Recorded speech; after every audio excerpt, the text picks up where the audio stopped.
ایک کے بدلے 700 سے بھی زیادہ نیکیاں۔ بخاری شریف کتاب الرقاق حدیث نمبر 6491۔ حضرت سیدنا عبداللہ بن عباس رضی اللہ تعالی عنہما سے روایت، نبی پاک صلی اللہ تعالی علیہ وسلم نے ارشاد فرمایا، بے شک اللہ نے نیکیاں اور برائیاں لکھ دی، پھر انہیں بیان فرما دیا، پس جو کوئی نیکی کا ارادہ کرے لیکن اس پر عمل نہ کر سکے تو اللہ تعالیٰ اس کے نامہ اعمال میں ایک کامل نیکی کا ثواب لکھتا ہے، اور اگر ارادے کے ساتھ عمل بھی کر لے تو رب کریم 10 سے 700 گنا تک اس سے بھی کئی زیادہ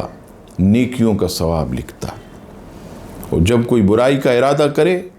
لیکن پھر اس برائی سے باز آ جائے تو اللہ تعالیٰ اس کے لیے ایک کامل نیکی کا ثواب لکھتا، اور اگر ارادے کے بعد برائی بھی کر لے تو اللہ تعالیٰ صرف ایک برائی لکھتا ہے۔ کیا شان ہے نبی پاک علیہ السلام کے صدقے ان کی امت کی،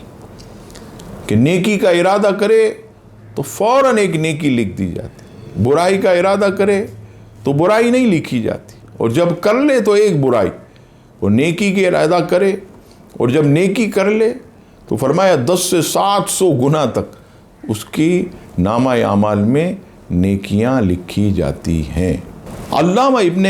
بطال علیہ رحمہ شرح بخاری میں اس حدیث کے تحت فرماتے ہیں کہ اگر اللہ تبارک و تعالیٰ کا یہ کرم نہ ہوتا تو کوئی بھی جنت میں داخل نہ ہوتا۔ بندوں کے گناہ ان کی نیکیوں سے زیادہ ہوتے ہیں، اور یہ اللہ تبارک و تعالیٰ کا اپنے بندوں پر خاص کرم ہے کہ وہ اس کی نیکیوں کو بڑھا کر دگنا یعنی کئی گنا کر دیتا ہے، اور ان کے لیے گناہوں کو نہیں بڑھاتا، اور اس نے نیکی کے ارادے کو بھی نیکی بنا دیا، کیونکہ نیکی کا ارادہ کرنا یہ دل کا ایک فعل ہے جو کہ نیکی کا فعل ہے۔ اگر یہ اعتراض کیا جائے کہ جس طرح نیکی کا ارادہ دل کا فعل ہے اسی طرح گناہ کا ارادہ بھی تو دل کا فعل ہے، لیکن گناہ کے ارادے سے گناہ نہیں ملتا، اس کی کیا وجہ ہے؟ اس کا جواب یہ ہے کہ جو گناہ کے کام سے رک گیا تو اس نے اپنے گناہ کے ارادے کو نیکی کے ارادے سے منسوخ کر دیا، اور برائی کی خواہش کرنے والے ارادے کی نفی کی تو یہ عمل اس کے دل کے نیک عمل میں سے ہو گیا،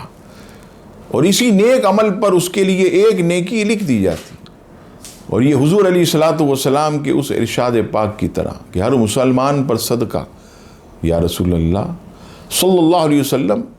اگر مسلمان نیکی نہ کر سکے تو آپ علیہ السلام نے فرمایا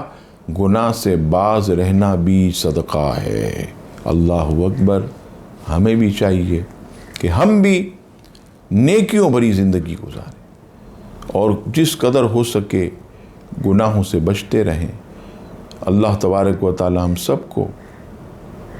خوب نیکیاں کرنے کی توفیق عطا فرمائے، آمین ثم آمین۔